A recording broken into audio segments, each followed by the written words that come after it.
విజయవాడలో ఆలయాల ధ్వంసం కొనసాగుతోంది. రహదారుల విస్తరణ పేరుతో అర్ధరాత్రి సమయాల్లో దేవాలయాలను కూల్చివేస్తున్నారు. దుర్గగుడి వద్ద అధికార పార్టీ ఎమ్మెల్సీ ఇంటిని కాపాడేందుకు గోశాలను రాత్రికి రాత్రే తొలగించారు. ఇదేమని ప్రశ్నించిన గోశాల నిర్వాహకులపై ఎంపీ ఎమ్మెల్సీలు మండిపడుతున్నారు. ప్రభుత్వ తీరుకు నిరసనగా ధర్మ పరిరక్షణ సమితి ఇచ్చిన పిలుపు మేరకు నగరంలో బంద్ కొనసాగుతోంది.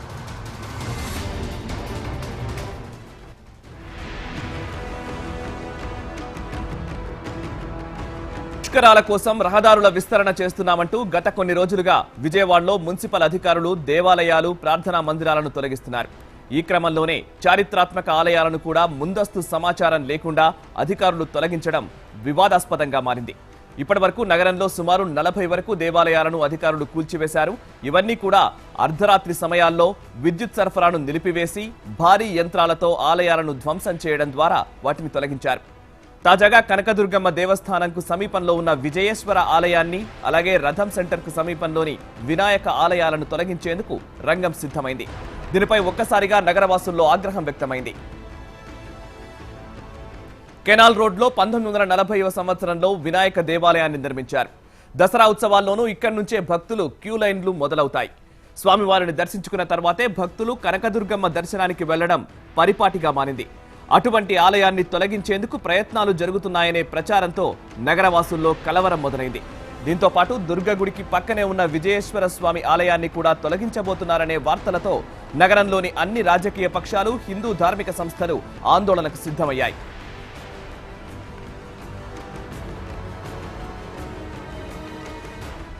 నగరంలో అధికారుల తీరుపై సర్వత్రా ఆగ్రహం వ్యక్తమవుతోంది. కృష్ణానది తీరంలోని ప్రసిద్ధి చెందిన శనీశ్వర దేవాలయాన్ని పూర్తి స్థాయిలో ధ్వంసం చేశారు. కేవలం గర్భగుడి వరకు మాత్రమే విడిచిపెట్టారు.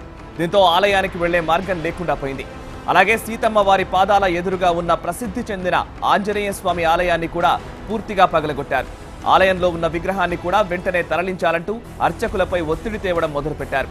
అలాగే కృష్ణలంకలోని ఆంజనేయ స్వామి ఆలయాన్ని, వన్ టౌన్లోని భవానీ ఆలయాన్ని, వెంకటేశ్వర స్వామి ఆలయాలు, రామాలయాలను కూడా రాత్రి సమయాల్లో పెద్ద ఎత్తున తరలివచ్చిన పోలీసులు, ఇంజనీరింగ్ అధికారులు భారీ యంత్రాలతో కూల్చివేశారు.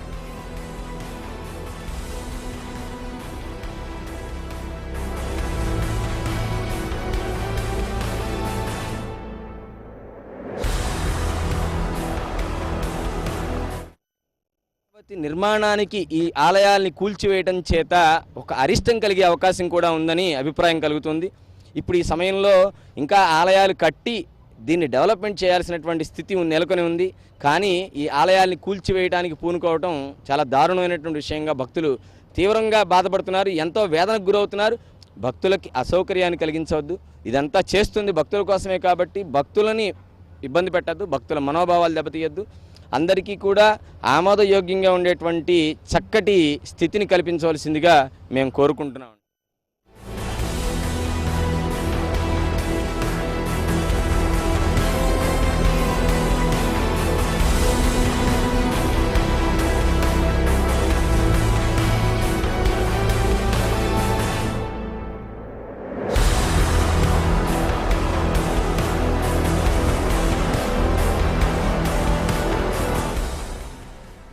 విజయవాడలో ఆలయాల కూల్చివేతకు సంబంధించిన మరిన్ని వివరాలు మా ప్రతినిధి పవన్ అందిస్తారు. పవన్, విజయవాడలో స్థానికులు ఏమంటున్నారు? ధార్మిక సంఘాలకు సంబంధించిన నేతలు ఏం చెప్తున్నారు? Thank you Sai. ప్రధానంగా చూసుకున్నట్టయితే గత కొన్ని రోజులుగా విజయవాడలో ఉన్న రోడ్డు విస్తీర్ణం కారణంగా గుళ్ళను బాగా ధ్వంసం చేస్తున్నారు. రోడ్డు విస్తీర్ణం కారణంగా. అదే పరంగా చూసుకున్నట్టయితే ప్రజలు కూడా బాగా ఆందోళనకరంగా చేస్తున్నారు. మన ప్రసిద్ధికరమైన విజయవాడ కనకదుర్గ గుడి దగ్గర ఉన్న వినాయకుడి గుడిని, అదే రకంగా బ్యారేజ్ దగ్గర ఉన్న శనీశ్వరుడి గుడిని కూడా తొలగించే ప్రయత్నం చేస్తున్నారు. అదే చూసుకున్నట్టయితే శనీశ్వరుడి గుడి కూడా బాగా పూర్తిగా తొలగించడం అయినది. మనం చూసుకున్నట్టయితే ప్రజలైతే బాగా ఆగ్రహం వ్యక్తం చేస్తున్నారు. రేపు ముందస్తులో కారణంగా వినాయకుడి గుడిని కూడా కూల్చివేతకు సిద్ధమైంది రంగం. రేపు ఎట్టి పరిస్థితిలో బంద్కు పిలుపునిస్తున్నారు సాయి. రైట్, ఒక గోశాలను కూడా తొలగించడం జరిగింది అవసరం లేకున్నప్పటికీ అనే ఒక సమాచారం కూడా వస్తోంది, ఒక ఎంపీ స్థలాన్ని కాపాడడం కోసం. దీనికి సంబంధించి స్థానికులు ఎటువంటి వ్యాఖ్యలు చేస్తున్నారు? వారి కార్యాచరణ, ధార్మిక సంఘాల కార్యాచరణ ఎలా ఉండబోతోంది? హిందువులకు సంబంధించి గో అంటే మన అన్ని దేవతలకు ప్రధానమైనది. అదే దాని ఒక నివాసాన్ని కూల్చివేయడంతో కూడా హిందువులు బాగా ఆగ్రహం వ్యక్తం చేస్తున్నారు. ఒక ఎమ్మెల్సీ నివాసం ఉన్న స్థలంని బాగా కాపాడటం కోసం ఈ ప్రభుత్వం ఎమ్మెల్సీలు, ఎంపీలు, ఎమ్మెల్యేలు కూడా బాగా ప్రయత్నిస్తున్నారని ప్రజలు ఆరోపిస్తున్నారు. Sai. Right, thank you very much Pawan.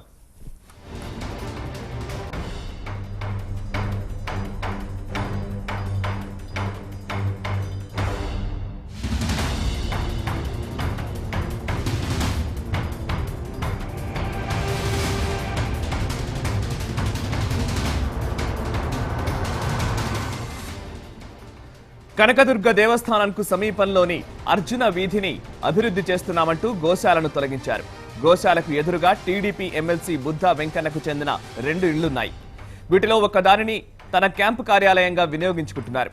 ఈ ప్రాంతంలో రోడ్డును ముందుగా 60 అడుగులు విస్తరిస్తారని చెప్పి తర్వాత ఎమ్మెల్సీ ఒత్తిడితో ఏకంగా 100 అడుగులకు రాత్రికి రాత్రే విస్తరించే పనులు చేపట్టారనే ఆరోపణలున్నాయి.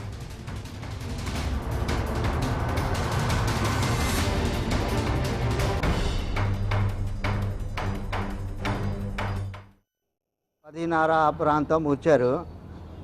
కొద్దిగా ఈ సైడ్లో కొంత కొట్టారు. వర్షం బాగా వచ్చింది. ఆ తర్వాత ఆ రోజు కొంచెం కొట్టేసి వెళ్ళిపోయారు. మళ్ళీ శనివారం రాత్రి 10:30, 11 ఆ టైంకి వచ్చి మొత్తం పగలు కుట్టేశారు. సాధువు ఉంటే ఇక్కడ ఇది మఠం సాధువు ఉంటే సాధువు కూడా తోసి బయట పంపించేశారు. ఆ వర్షంలో సాధువు గారు 80-90 సంవత్సరానికి వయసు ఉంది. ఆ టైంలో వెళ్ళిపోయారు. ఏం చేస్తారు? మా మనిషి ఇక్కడ ఉన్నారు, పూజారి ఉన్నారు, పని మనిషి అందరూ ఉన్నారు. కానీ ఎవరికి మాటకి వేలు ఇవ్వలేదా? మట్టి కలిసిపోతుంది. ఏమవుతుంది? మనలోని ఉక్రత లేదు. అదే మస్జిద్ కొట్టమనండి, నరికి పారేస్తారు ఇక్కడ. అదే మనం హిందూ సాంప్రదాయం మర్చిపోతే మేము కూడా చెయ్యొచ్చు పని. గుడి అయిపోయింది. గుడి అయిపోవడాలని బాబు నాయన ఏమండి స్వామి పగలగొట్టబాకండి అని చెప్పినా కూడా మాట వినే పని లేదు. ముందర పగలగొట్టండి అని చెప్తున్నారు. అదే మాట అక్కడ మసీదు దర్గా ఉంది, ఎక్కడెక్కడ ఉన్నాయి అన్ని పగలగొట్టారా? లేదు. స్టేషన్ కార్డు ఉంది, పగలగొట్టారా? లేదు. గుళ్ళు మీద పడుతున్నారు బాగా. ఏమీ లేదు. పుష్పరంగి వద్దు కానీ పుష్పరాలకి ఎవ్వరు కూడా.